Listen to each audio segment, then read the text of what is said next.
이 돌아가신 헨리 나우엔 하버드 대학 교수였죠.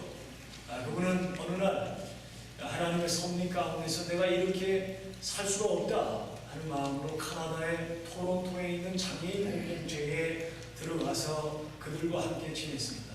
거기서 살면서 완전히 새 사람으로 변화받았다고 그는 고백을 했습니다. 그리고 자기를 변화시킨 그 장애인들이 많이 있지만 그 중에 한 사람이 있는데 그의 이름은 아담이었다고 하면서 그 아담에 대한 글 쓴 책을 제가 봤습니다. 그 책을 보니까 그에 대해서 이 아담이 중증 뇌성마비를 알고 있었는데 그 아담에 대해서 이 헨리 나우엔 교수가 전직 교수가 느낀 느낌을 쫙 써놨어요. 근데 그 중에 일부를 소개해드리면 아담으로 인해서 집안에는 늘 온기가 흘렀다.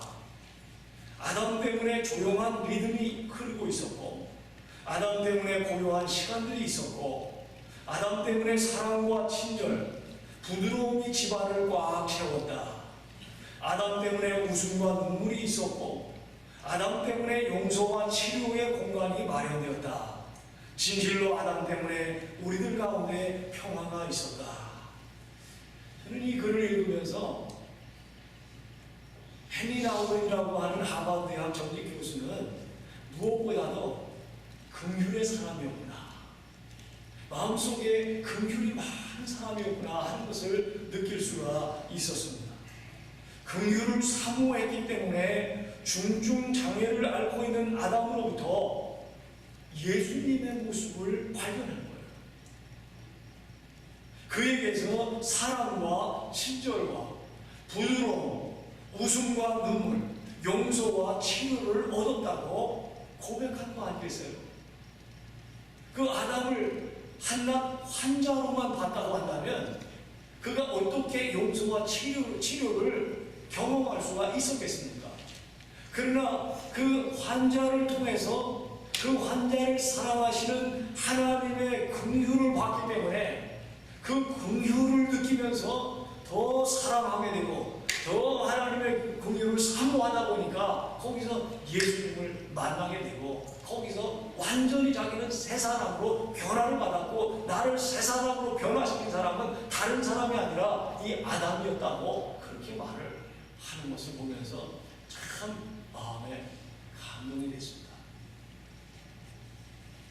하나님은 오늘도 우리를 향해서 사랑하는 자들아 이렇게 부르십니다. 유다는 이제 어조를 바꿔가지고 사랑하는 하나님의 자녀들을 권하면서 일깨워주고 있는 것이 오늘 본문이거든요. 첫째는 사도들이 미리 한 말을 기억하라는 것이고 다른 하나는 그리스도의 긍휼을 기다리라. 그 기다리라 하는 말은 그냥 뭐 기다리는 정도가 아니에요. 이건 아주 long 하는 거야. long for, 아주 yearn for, 아주 갈망하는 거예요. 사모하는 것을 말하는 거예요. 하나님의 긍휼을 사모하는 사람이 하나님의 긍휼을 입게 되고 그 긍휼을 베푸는 사람의 삶을 살 수 있다는 것을 말씀하는 거 아니겠습니까? 다시 말하면 하나는 악에 대한 경계이고 다른 하나는 선에 대한 격려입니다. 이것이 오늘 본문의 요점이에요. 악에 대한 경계를 먼저 하고 있죠. 17절에 보시니까 우리 17절 다 같이 한번 읽겠습니다. 시작. 사랑하는 자들아 너희는 우리 주 예수 그리스도의 사도들이 미리 한 말을 기억하라. 초대교회에서 이미 다른 사도들이 이단을 경고했습니다. 사도 베드로는 베드로후서 3장 3절에서 먼저 이것을 알지니 말세에 조롱하는 자들이 와서 자기의 정욕을 따라 행하며 조롱하여 라고 말했습니다. 사도 바울도 사나운 이리가 들어와서 양떼를 해칠 것이라고 경고를 했었습니다. 이단에 빠진 자들의 특징은 정욕대로 행하며 분열을 일으키는 것이 이단에 빠진 자들의 특징입니다. 일단 육을 물질로 보고 물질은 악하다고 보기 때문에 이 육체로 무슨 행동을 해도 문제가 없다. 이러한 그 이단 사상이 교회를 해치고 분열을 일으킨 것이죠. 더 나아가서 죄가 있는 곳에 은혜가 있기 때문에 무슨 죄를 져도 은혜가 죄를 사하기 때문에 무슨 죄를 져도 은혜가 있기 때문에 괜찮다 이러면서 죄를 아주 가볍게 여기고 죄 있는 것에 대해서 크게 생각을 하지 않게 이렇게 만든 것이죠. 정욕을 따라 행하고 그 결과는 악이 됩니다. 따라서 분열을 일으키고 분열은 또 다른 악을 가지고 오는 것이죠. 사도 요한이 섬기던 초대교회에서도 이단자들의 분열 행동이 있었습니다. 그 일을 두고 사도 요한은 이렇게 말했습니다. 요한일서 2장 19절 상반절에 보니까 그들이 우리에게서 나갔으나 우리에게 속하지 아니하였나니 왜 욕망대로 행했는가? 왜 욕망대로 행하다가 분열 행동을 하고 악을 획책하고 악을 초래했는가? 그건 다른 것이 아닙니다. 고린도전서 2장 14절에 보니까 육에 속한 사람은 하나님의 성령의 일들을 받지 아니하나니 이는 그것들이 그에게는 어리석게 보이며 또 그는 그것들을 알 수도 없나니 그러한 일은 영적으로 분별되기 때문이라고 말씀하고 있습니다. 육에 속해 있으면 정욕대로 행하게 되고 정욕대로 행하는 것은 성령이 없기 때문에 또 영적인 일을 분별하지 못하기 때문에 그렇게 해서 분열을 초래한다는 것이죠. 오대양 사건이나 짐존스의 인민사원 집단 자살 사건, 이거는 육에 속한 사람이 성령 없이 또 성령의 일들을 받지 않을 때에 사람이 어디까지 잘못될 수 있는가 하는 것을 우리에게 보여준 사건 아니겠어요? 914명이 무장 경비원들에게 둘러싸인 채 청산가리를 탄 음료수를 마시면서 한 달을 죽었어요. 그 중에 270명이 아이들이었습니다. 샌프란시스코에서 가이아나의 빌링은 죄가 없는 낙원이라고 선전하면서 집단 이주를 설득했습니다. 죄가 없는 낙원이 어디 있어요, 세상에? 그런 말을 할 때 벌써 알아봤어야 되거든요. 그런데 성령이 없었기 때문에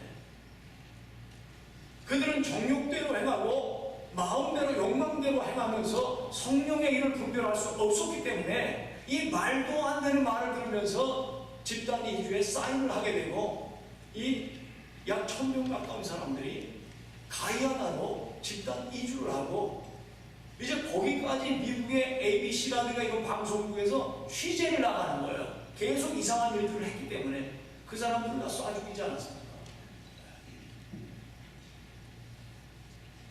짐 존스가 자기 정욕대로 행하며 성경과 관계없는 행위로 방송의 관심을 받고 있을 때 그들은 알았어야 됐지만 육에 속하고 성령이 없는 사람들이었기 때문에 속아 넘어가고 그 결과는 파멸이다.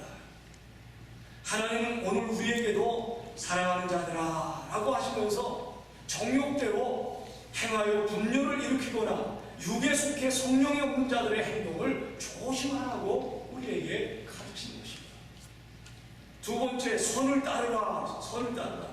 우리 한번 20절, 21절 다 같이 한번 읽겠습니다. 시작. 사랑하는 자들아, 너희는 너희의 지극히 거룩한 믿음 위에 자신을 세우며 성령으로 기도하며 하나님의 사랑 안에서 자신을 지키며 영생에 이르도록 우리 주 예수 그리스도의 긍휼을 기다리라.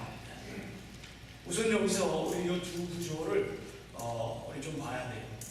여기 한번 여러분들이 동사가 몇 개 있는가 한번 찾아보세요. 동사는 4개가 있어요. 여기 4개의 동사 가운데 명령형으로 되어 있는 단어가 무엇이죠? 뭐라고 되어 있죠? 명령형으로 뭐라고 되어 있어요? 21절에 기다리라 그랬죠. 그런데 제가 이 설교를 준비하면서 원어를 보니까 기다리라고 하는 말은 명령형으로 되어 있지 않아요. 명령형 동사는 딱 하나인데 그건 뭐냐면 지키라 하는 것이 명령형으로 되어 있고 자신을 세우다, 빌더, 세우며 또 성령으로 기도하며 그리고 기다리라. 이것은 다 분사로 되어 있어요. 다시 말하면 하나님의 사랑 안에서 자기를 지키기 위해서 적어도 3가지 방법과 태도가 필요하다. 그 분사로 되어 있는 것이에요. 너희는 가서 모든 족속으로 제자를 삼아. 우리는 가라 하는 말이 명령으로 되어 있는 것 같지만은 사실은 제자를 삼으라, make disciples, 제자를 삼으라.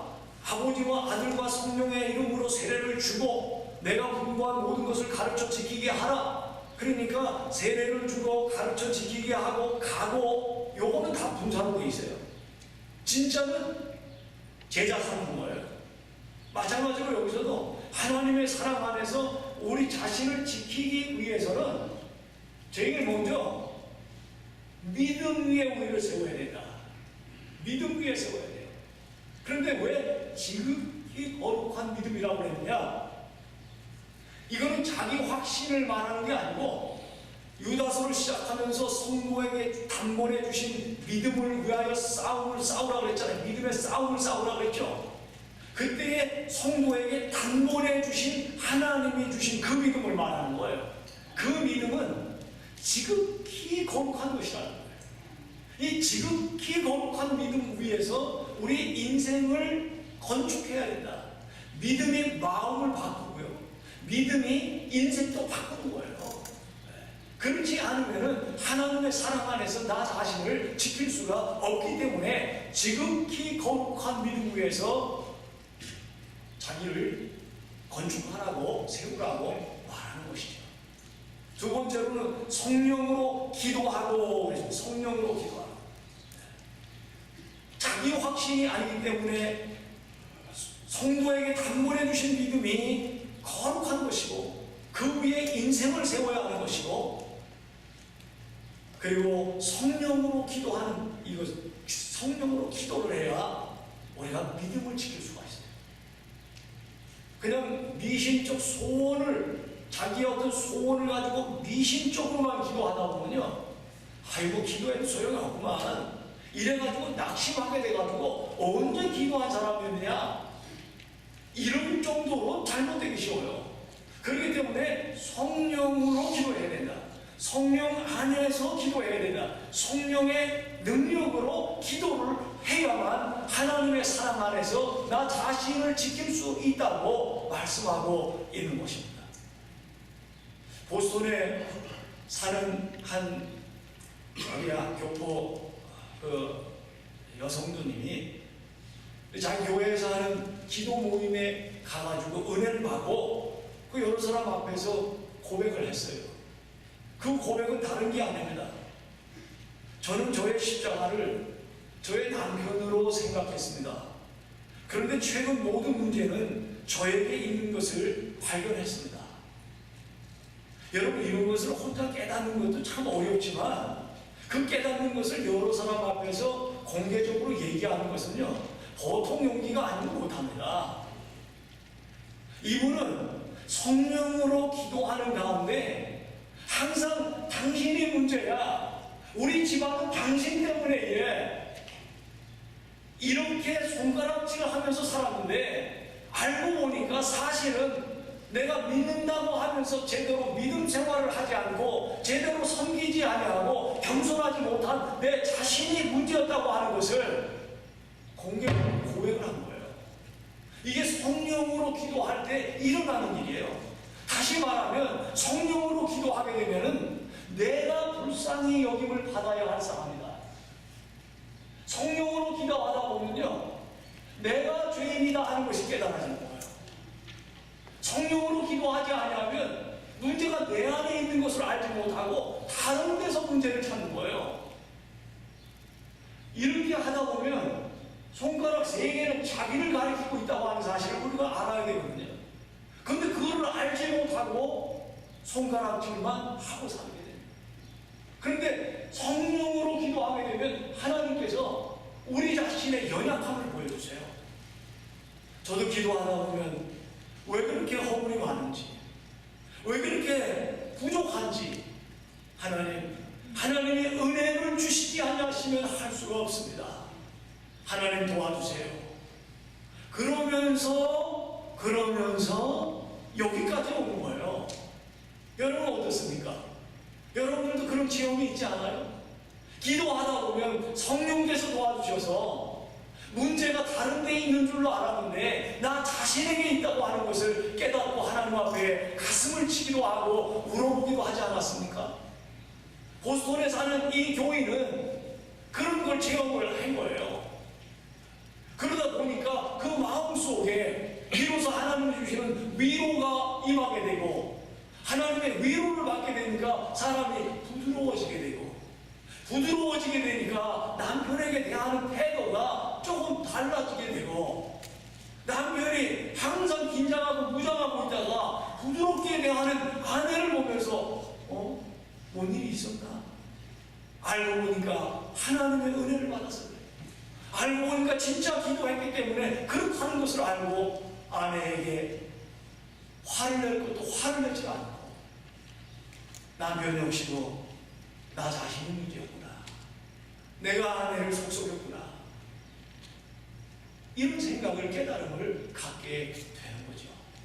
이게 성령으로 기도하는 일입니다.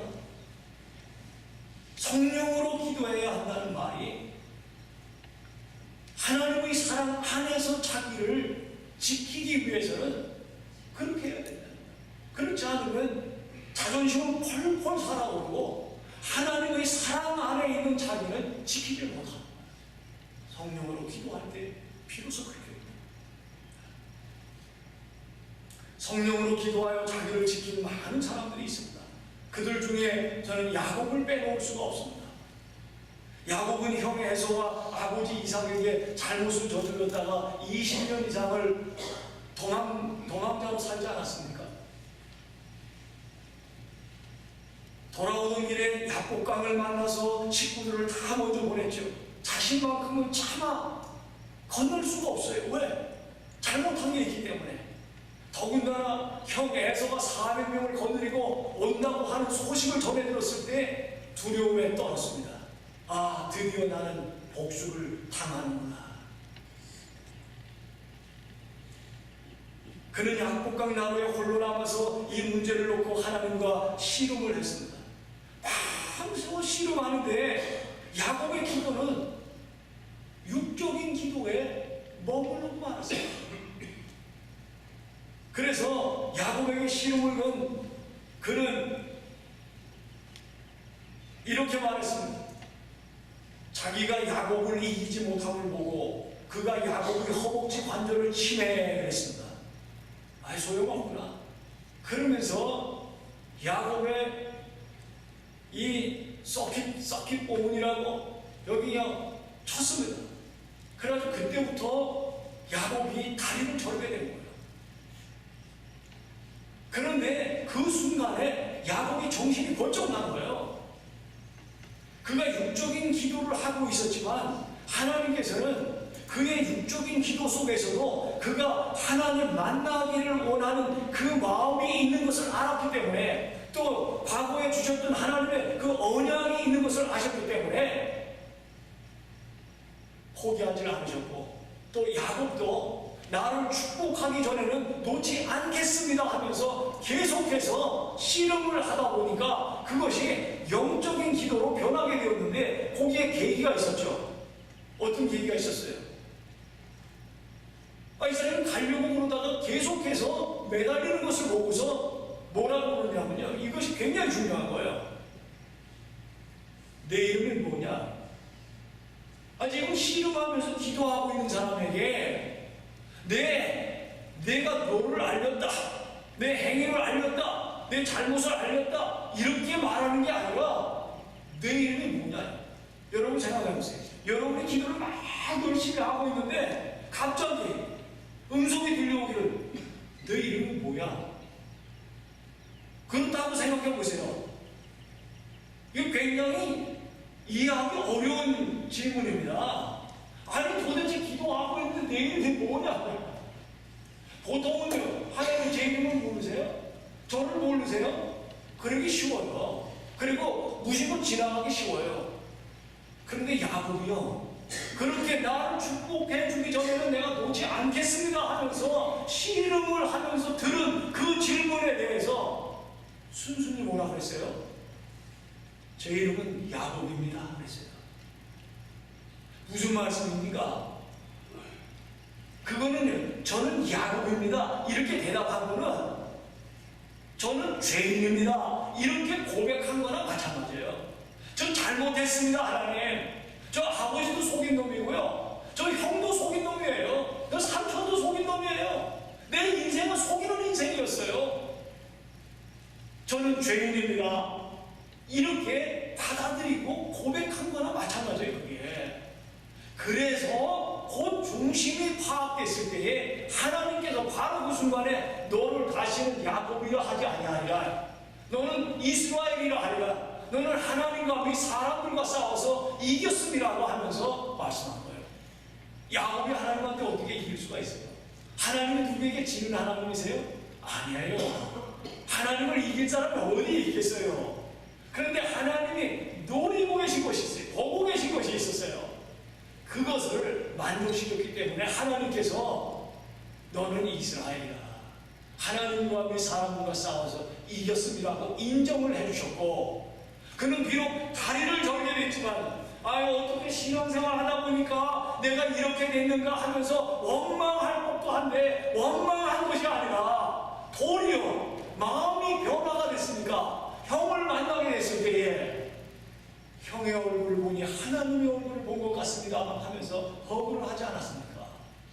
마음의 변화가 없었다면, 진짜 하나님의 은혜를 입지 않았었다고 하면 어떻게 그가 자기를 복수하려고 나타나는 것으로 생각했던 그가 바로 전날만 해도 어떻게 그 형을 끌어안으면서 하나님의 얼굴을 본 것 같습니다 그러면서 겸손히 말할 뿐 아니라 이 아이는 누구냐 이렇게 물을 때에 하나님이 종에게 은혜로 주신 자식들입니다 이렇게 말할 수가 있었겠느냐 그 말입니다. 무슨 말씀입니까? 성령으로 기도할 때 내 죄를 먼저 깨닫고 양심의 소리를 들으며 하나님의 긍휼을 경험하게 되고 더 깊은 긍휼을 사모하는 삶을 살게 되는 것을 말하는 것이죠. 기도 생활 어렵죠. 그러나 기도하면서 우리는 비로소 하나님이 나를 불쌍히 여겨주셔야만 되는 것을 깨닫게 되는 것이죠. 그래서 제가 부교육자 때 어느 목사님을 자기는 기도하면서 불쌍히 여겨달라는 말을 100번 정도는 해야 기도한 것 같은 느낌을 받는다. 그때는 제가 꼭 그렇게 해야만 되나, 능력 있게 막 외치고 막 그러면 되지, 속으로 그런 생각도 했는데 지나면서 보니까 이 목사님은 일찍 깨달으셨구나 그것을.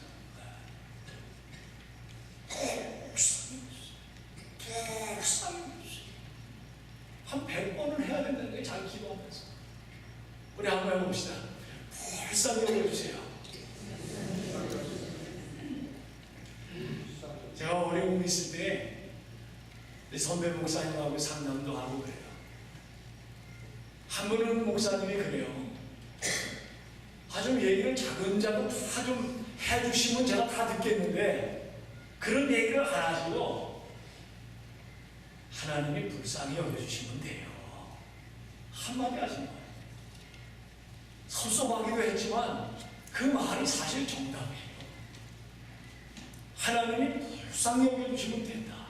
저는 그거 하나 건졌어요. 정말 하나님이 불쌍히 여겨주시지 않고서는 복음 전파의 일을 감당하지 못해요. 하나님의 사랑 안에서 나 자신을 지키는 삶을 살 수가 없습니다. 그러므로 사랑하는 성도 여러분들이요, 하나님의 긍휼을 사모하시는 여러분 되시기를 주님의 이름으로 축원합니다. 아멘. 불쌍히 여겨 주옵소서. 불쌍히 여겨 주옵소서. 내 배우자를 불쌍히 여겨 주옵소서. 내 아들을 불쌍히 여겨 주옵소서. 내 딸을 불쌍히 여겨 주옵소서. 내 이웃을 불쌍히 여겨 주옵소서. 하나님을 알지 못하고 방황하는 그 영혼을 불쌍히 여겨 주옵소서. 하나님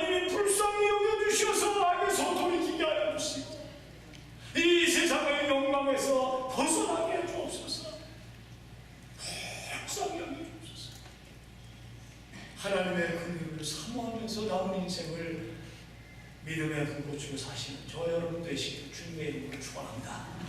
기도하겠습니다. 하나님 아버지 감사합니다.